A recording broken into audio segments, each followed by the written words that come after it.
So hello, my name is Nathan Devonte and I'm sitting here with the Grammy-nominated R&B diva Syleena Johnson. Won't you come a little closer? While I slowly dim the light. Put your hands up on my body. Yeah. Baby, you can take your time. When all I need is a force. He can get it. Yes, how are you doing? I'm doing great. Yes, so you're in London to perform tonight at the Indigo O2 Yes. with TJ Moses, Faith Evans, R&B Queens. Yeah. Yeah, how That's was exciting. last night? Last night was dope. Yeah. It was like boom, boom, boom. Great shows Yeah. back to back. And I heard that it was kind of an intimate stage, It was and then intimate. tonight you're gonna go to the Indigo too, Yeah, so it'll be it's like really double the big, size. yeah. So, and you know, in London we turn up. Yeah, every time. Mhm. Because I've done the Jazz Cafe a couple times, and it's a turn up. We have a great time. Great. Yeah. So yeah, I think it's been 2 years since you've been to London, right? No, I think I was here Last year was that the Jazz Cafe, and you did it was the acoustic album? No, wasn't it 2 years ago? I don't know, child. Yeah. But I was here. But welcome back. Thank First you. time meeting you. So this time round is couple therapies, Couple chapter six. 6. Chapter You know, 6, yes. so my favorite song. I love all this. All this way. All All this. this way. Yes, Yeah. I love My Love. My Love. I love the Leela James collaboration. I'm doing all those tonight. Harmony. Harmony's the Woo! next single. Woo! It's the next single. Okay, so what visuals do you have prepared? Well, I have an entire movie coming. Okay. Yes, filled with visuals. Okay. The movie is like a Black nativity kind of sort of, where it's actual script. It's not like a goofy, musical or anything where there's Okay. no dialogue. It's an actual movie. Okay. And what happens is though, in the middle of like a scene, a song will come on. Yes. And then I'll sing the song like it's it'd be like a musical as far as that's concerned. Like Black Nativity, how they bust into songs. Yes. So like a Grease, you know what I'm saying? It's that kind of concept. Do you watch much TV? I do. I love So TV. are you watching Empire at the moment? I am. Yes. I love Empire. Oh my god. Yes. I Who's your love favorite it. character? Of course, Taraji. Yeah. She's everything, Yes. and she's a Virgo. Hello, she's the best Hello. person ever. But I love her and Terrence Howard, Yes. and I love Jesse Smollett. I love Jesse Smollett. So back to the album. What's your favorite track? A song called "If You Need to Know." Okay. If you need to know. Yes. Yeah. I love the album. You can listen to it all the way through and on repeat you. again. Thank you You know. very much. That is the Yes. goal. No. Definitely. The journey of your music is crazy. Thank You you. know, you from hypnotic. You know. I'm doing that tonight. Yes. Yes. I'm a boss. A boss. That's Yes, chapter 5. Okay. yes. I love. Also, I love the visuals because I really feel that you are very autobiographical in your I am. songwriting, I and am. you really tell the stories in your visuals. So now you're telling me that you're going to do a That's visual why- to this album. That's It what just it completes just the works. package. You see what I'm saying? Yes. Because I'm a storyteller, and that is what I do. That's why they're called chapters. Mhm. So I felt like, you know what? It's really cool. Well, not really cool, but it really drives home the music when you put a visual to it. Like, for instance, when Beyonce dropped her album at midnight, it wasn't just the music. The fact that girl had all those videos on there, and those videos were awesome. First of all, she's beautiful. She's so fun to look at. But then she had a video with every song. It makes you like the song. You know what I'm saying? So I just was like, man, that's a cool concept. There has to be something that I can do, or what is it that I can do that will be next level, for me and signature to Syleena, that could kind of create that same connection, music and visual. So I was like, okay, I'm a storyteller. I tell stories. So what would be cool is if I'll do a short film, right? That was my first, let's just do like a short film, right? But then Tangi Moore, she's the director of the movie. She created the entire, script for it, and she was like, "Let's just do a movie." I was like, "A movie? How are we gonna pull this off?" It took us a month and a half, which is very little time, but every single day of filming, every single That's day. what's up. We did it, and it's beautiful, and it's awesome, and it was so hard to do, but it turned out to be so awesome, and I'm so excited, and I can't wait till you guys see. Me too. But you better tell me where the hell you been dressed like that. You don't know where I've been, and I don't know where you've been. Syleena, hey, we need to talk. Happy anniversary, Jay. Cause we stay in war. Is it worth fighting for a love until that's just not real? You're my world. If I was your world, this would be easy. So recently, the Billboards did an article saying that because of the Beyonce album, they're actually gonna make it official for single music and albums to come out on Fridays. What's your thoughts on that? Wow, really? My thoughts are that the industry's trying to figure out a way to get all the cheese they can off us. But what she did, what Drake did, what D'Angelo did, it's just them saying, we also too have control of what we do. You all, let's not get it twisted, okay? Hold on, industry people. Yes. Let's not get it twisted. The rumor has it, because I'm not sure, because I wasn't there. Yeah. But rumor has it that she brought, Beyonce brought her record to Sony, like, okay, I'm turning it in, and they were like throwing shade. So she was like, excuse me, I'm me. So watch this. Watch me drop my album, and they're gonna buy it, and you're gonna shut up. Yes. So basically, I think that's the rumor, that they weren't receptive of it. You know what I'm saying? Which is very possible. Yeah. Because record labels, a lot of people in record labels don't know their ass from their elbow.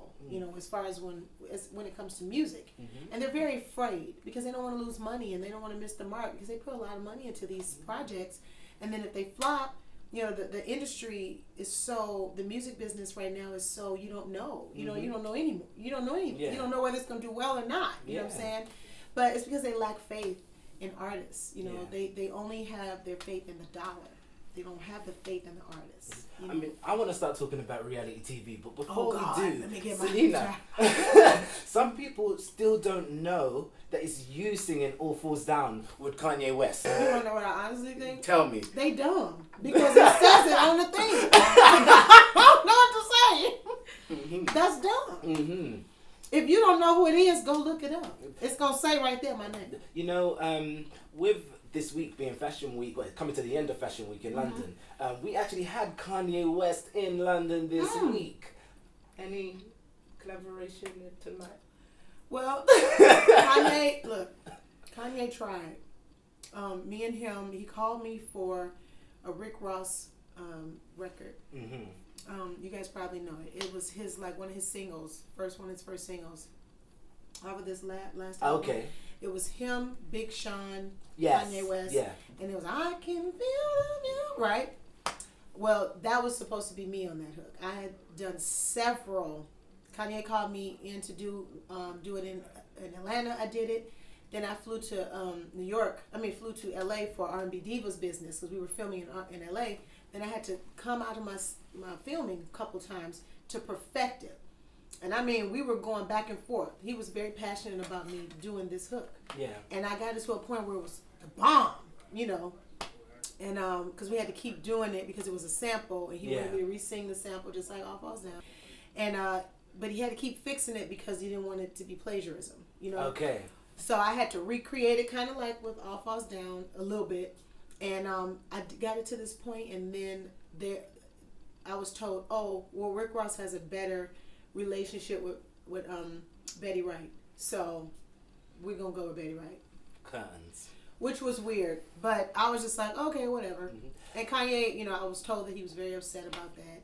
So he has tried. Yeah, I just want to say, with All Falls Down, every time I listen to it, I get the same feeling, and that's from your voice. I really love where it takes me. It feels good. It takes me to my youth. It feels good. It's a great It really record. is. And it really is. It was timeless. It was a blessing to collaborate with him. I think Kanye is very, very, very, very genius in a lot of the things that he does, especially lyrically. And I think he's got such great ideas. He's just full of ideas. And I think that musically, it was a great experience being exposed to a him, to a Kanye, as it was exposed to be, as it was to be exposed to a DMX, as it was to be exposed to R. Kelly all my years, and Busta Rhymes and Common, and Anthony. The list goes on and on of the people that I've been exposed to. Yes. Dupree. So and tell me more about your relationship with R. Kelly, because I was listening to a radio interview last night, and you said that the collaboration you got with Willie. It was actually meant to be R. Kelly, and then you said you said, I can't remember what you said, but you said something like that didn't work out. But the way how you said it, I was like, what is that? I said with shade. Yeah. Because it was shade, and it was written specifically for R. Kelly. Yes. Cajun wrote that record with him and I in mind. It was played for R. Kelly. He loved it. He would start on it, and then he would go do something else, and then he would start on it and go do something else. So when we weren't able to collaborate, officially, because he was, supposed to be the executive producer of Chapter 6. Oh. He was. And so when we weren't able to make that happen, we just didn't wait on that. Like, you have to wait on stuff. Like, I don't have time. I'm not an artist that's 19 years old anymore that's going to sit in your house and wait for records or sit in the studio and wait for record. I don't roll like that. I've paid my dues. I don't have to do that anymore. So there are tons of talented people out here and guys. Robert is amazing. He's the king of R&B, and to have had him on there would have been amazing for our fans to see, because they know that this is how I started. You're R. Kelly. Just like if they see me with a Kanye West collaboration, people are going to fall out. Of course. Because they're going to be like, oh my God, it's happening again. Yes. Everybody wants that, if anything good that you have, they would love to see that happen again. You know what I'm saying? Just like we wish Biggie was here. I wish Biggie Smalls was here to, do a record. Like if Biggie came out with a record right now, we'd be about to die. You know what I'm saying? So everyone always likes to go back to that authenticity and because it reminds you of a good time. Just like you're like, man, it just reminds me. Yeah. So of course, but Willie of Day 26 is also an amazing artist and talented from Chicago, and obviously did an amazing job on it. So it would have been great if it was Robert, but it's even better that it's Willie. He's young, he's up and coming. He just signed on to something really cool. So so he's time. So don't worry about it. Okay. So reality TV. Okay. You just wrapped up Marriage Bootcamp, so that's not shown in the UK. But I did my research. I checked out at least 6 episodes. You said you went on there because you was having communication issues. Relationship issues. Is no romance. We're like robots. We had kids, and it just really put a damper on our marriage. And me personally, I feel like if I'm going to be on TV, I'm going to get all of my services. If I'm going to be on television and you're going to know my business, I'm going to get my services as well. Okay. So, give me this here free therapy. Okay? And we're gonna fix this here relationship. Just like Iyanla fixed my life. Oh, Iyanla Bonzo? You can't pay to go on that. Come on, girl, let's get this here, And I've been following Iyanla since I was 16, with her books Value in the Valley, then The Meantime, then I used to do her inspirations every morning. So that's my girl. I'm like, I can deal with y'all. Let's figure out this foolishness. Come on. Well, quickly just go back to the marriage. So how are you guys now? Are you good? Oh, we're good. You're good, right? And we still have our quirks. We still be arguing and carrying on. We're married, but we don't have, them kind of arguments where it's like, you got to get out. It's just you get on my nerve. You put the toilet seat down. Things of that nature.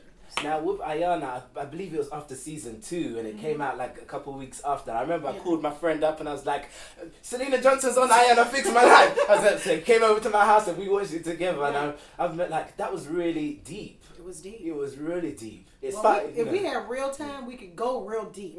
But it was a lot of things that go on with you as a human stem from your past and stem from the things that you've gone through alone before you even interact with other people. You know what I'm saying? So, but the difference between me and some of the other people, cast members, is that I actually do care about what those things are, and I want to get to the bottom of them. Yes. I know that I'm not perfect, so I want to know why. Yeah. What is happening? Give me the tea. Yeah. Fix me, girl. Or tell me what's wrong so I can start working on it. Like, I continued my therapy. Mm-hmm. And I think that therapy is the greatest thing. And Black people, we don't go to therapy. No. We think going to therapy means you're crazy. Yeah. But it's just like if you get stabbed, you're gonna go to the doctor. So if something's wrong with your mind and your spirit, you need to go to a doctor for that as well. How is the relationship with your mom now and your dad? My dad still gets on my nerves. I don't really mess with him because sometimes you just have to love people where they are and just understand you're a bananas, and that's cool. And I know why you're off the chain, because you was raised in an industry in a time where it was like slave, not slavery, but like civil rights. My dad was like on the bus with like KKK member, so his mindset is totally different from ours as young people. You know what I'm saying? So you just gotta kind of accept this is who he is, But my mom lives with me, so I can't run from her foolishness. Yeah, I can't run from the foolishness. It lives and breathes in my home. Yes. But it has gotten a lot better. Yeah. Because she has to submit in certain things because you're in my house. Of course, you're in your house. You're in my house. And so she's gotten a lot better. There was a beautiful collaboration you guys did at the end of the show. Beautiful. Yeah, she used to sing. My mom used to sing before her 17,000 cigarettes and liquor. And she used to sing, and she used to write most of my dad's records. Oh. So people don't know. Back in the day, I didn't know that. They didn't get credit for that. Like, if your wife wrote a record, so thanks. Yes. That's how they did. R&B Divas, Atlanta. So, season 1, we have to go through the seasons. Oh God. Okay. Season 1, Nicci Gilbert. Pressure you to not have your husband around you again. I don't care what no motherfucker say. I feel like I'm nothing if I don't have him. This is for the birds for me right now. I have to go. Nicci Gilbert used to be a very good friend of mine. Yes. I used to look up to her and her group. Brownstone. Yes. You remember them? They used to sing, honey. They were the first group. Used to sing. To me, you know what? That was shade. that was shade on the level that almost slipped past me. They used to sing, whether they used to or did, down. And they were the first group of females that I thought took they were so, like, they sang. I used to be so attracted to that sound, and that sound was really Nicci Gilbert, So we were very good friends, and we were not that close because we were living in different places, but every time we encountered, it was always pleasant, always good. I saw her do little things to other people, but I'm like, I ain't got nothing to do with me. To me, she's a good person, and that's all I know. But when R&B Divas started, she was someone different. And I wasn't prepared for who she was. First season, I was kind of like a deer in the headlights, kind of like, what's going on? Or are we doing this for TV? Or because she's the executive producer, do you feel that is the power that she maybe felt that she had over the cast members? Some people definitely abuse power. And I think in this case, that's what it was. But in Nicci's defense as well, everybody knows I do not fool with her. And will never, But I don't hate her at all. I wish her the best, and I think that she's brilliant in her mind. Like, she has a lot of great ideas and stuff. She's very smart. But I think that she wasn't ready for that level and dealing. She didn't want to sing. Well, so she say. But, a lot of things were created for, I think that she really just took on the mindset of, I need to make the show work. Yes. And it messed up her relationships. Okay, so season 2. Season 2. Then it was Angie Stone putting holy water on your forehead. Child. But I was okay with that oil. Because she saw the demons. They were there. I was all right with that coconut oil. I was like, Angie, if you don't get out here with this Crisco you done got out your kitchen talking about this blessed oil. Fast track to the last episode on season 2 at the dinner table. Well, before I drop No, bitch. Would you play the $20,000 invoice? We're not doing that. My workout DVD. What? You lying bitch. Bring it down, Godzilla. Bring it down. I've been talking SpongeBob. Bring it down. What ass outfit you got on, bitch? You super wet. I wasn't supposed to be there. I definitely tried to stay away. They waited 2 hours for me to get there because they knew they were trying to get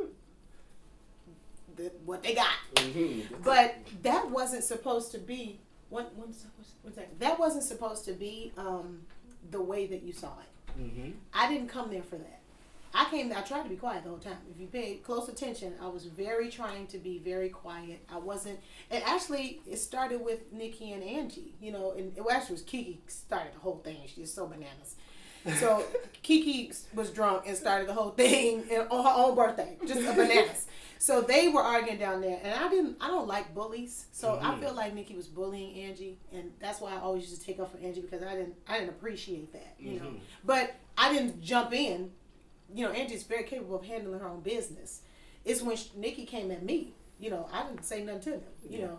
At that point, I was just at the point where it's like, I don't think you really know who you talking to. Mm-hmm. You know what I'm saying? I'm not that person. There are a lot of people in this world that are they stay like this when you come at them, and they're, that ain't me. I'm from Chicago, Illinois. I'm a very different kind of person, So I'm not going to let anyone bully me or talk crazy, just like anybody else in the world. You know what I'm saying? Mm-hmm. So at that point, she caught me at the wrong moment. I had PMS. I was hungry. They didn't give us the cupcakes. I was waiting on my food.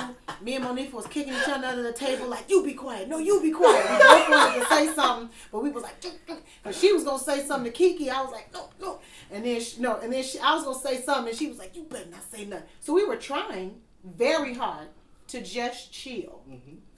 But at this point, I felt like, you're not getting ready to keep acting this way. And I'm just going to chill. Yeah. Now, I snapped out like a blackout. Mm-hmm. So I went a little too far. But, hey. Season 3. Mm-hmm. I want to touch on Angie Stone, and you meant to come into London. Your sister hooked up the gig, and then you didn't end up coming. Well, according to Angie, no one here knows me. That's what she said. She said she was talking to an interviewer, and they said they didn't even know who I was. That's over crazy. Here in London, is what she said. That you all don't know who I am. That's crazy. Okay, so we're short of time. So maybe that's why I didn't get on the bill, because no one knows who I am.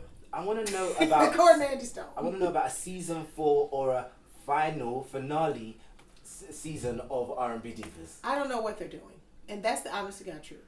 I don't have any information, and none of us do. And that's the honest to God truth.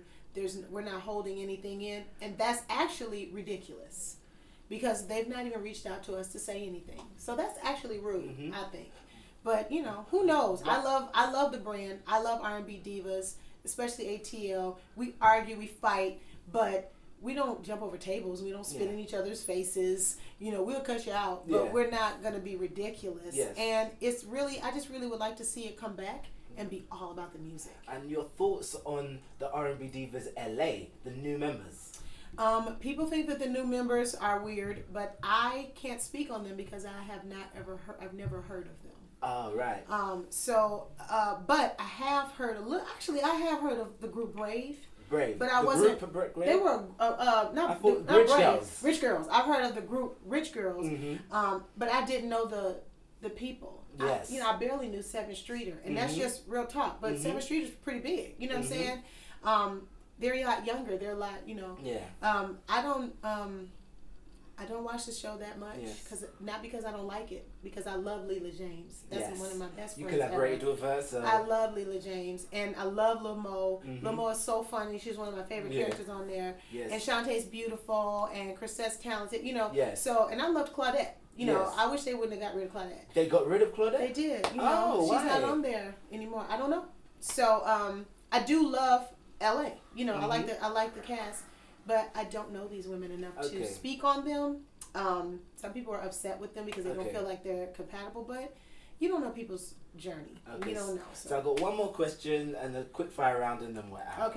Okay. So what do you feel about the music industry, especially R&B music right now? Because I think when I interviewed Tank, we were talking about blue-eyed R&B singers really taking over, from the UK out to the US. What's your thoughts?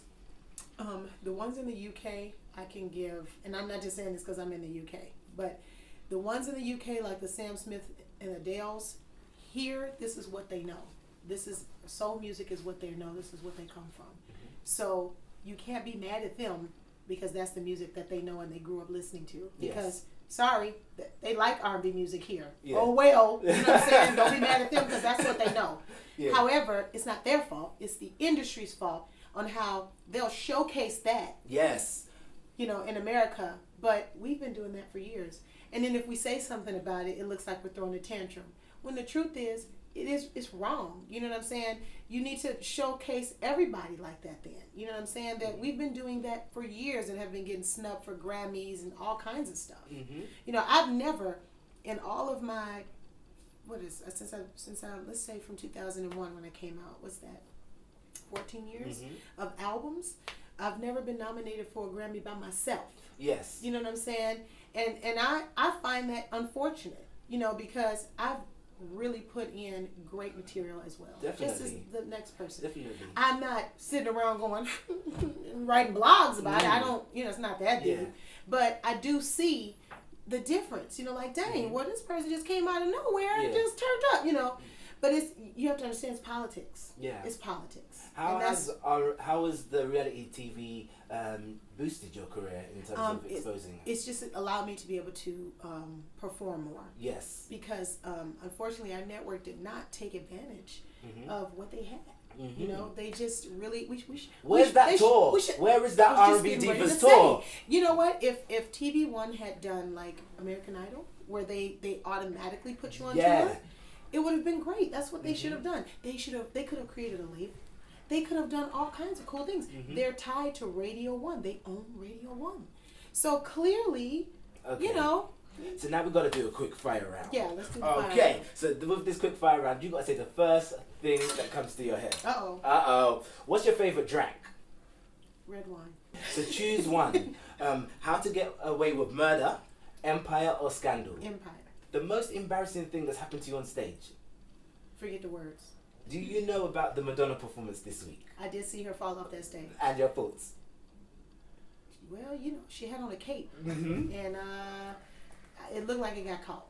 I say... I don't think... if she didn't have that cape on, she wouldn't have. Yeah, I give her props at least because she wasn't miming. And that would have really exposed her. How about that? You know, that's one thing. Well, she old school. That's Madge. Yeah. Let nobody talk about Madge. Madonna is the bomb. I wouldn't give a damn if the girl fell off the stage, rolled out outside into the exit. She's still Madonna. Team Nene or Team Kenya? Nene? Are you kidding me? English tea or Americano? It doesn't matter. Green. How do you stay connected with your fans, Syleena? Social media, I guess. MIP tags. MIPTAGS.com. If you MIP tag me and type in SJ, all of my social media outlets will come up on one page. It's a new system. It's called MIP tags. A lot of entertainers are starting to do it. It's awesome. Instead of saying, go to this, go to that, go to this, go to that. If you just MIP tag me, then you'll get to everything. You can click on all the different things like Facebook, Twitter, everything comes up in one feed. That's great. It's awesome. We're definitely going to promote that. Yes. So yes, thank you so much. Oh, thank you. It's been great. Sorry, I had to Great rush times. through. Yes, it's how it goes. But It's yeah, okay. just a great time. I want to just get you to sign 2 CDs. Yes. Okay. Team Curtains is backstage gossip. So when we're interviewing, please open it. We have a London designer, up and coming called Ashley Lloyd, and he watches R&B Divas. I don't know if you could say thank you to him on camera. Thank you. What's his name? Ashley Lloyd. Ashley Lloyd. This is awesome. Anybody knows me, they know I wear stuff. I do. Like, I will wear stuff. Yeah, so This is so dope. he's connected with you on Instagram too, I believe. I'm gonna wear it in one of my shows. It's better than money. One time. This is the real tea. Just Team Curtain. I think R&B Divas is coming back. Yes.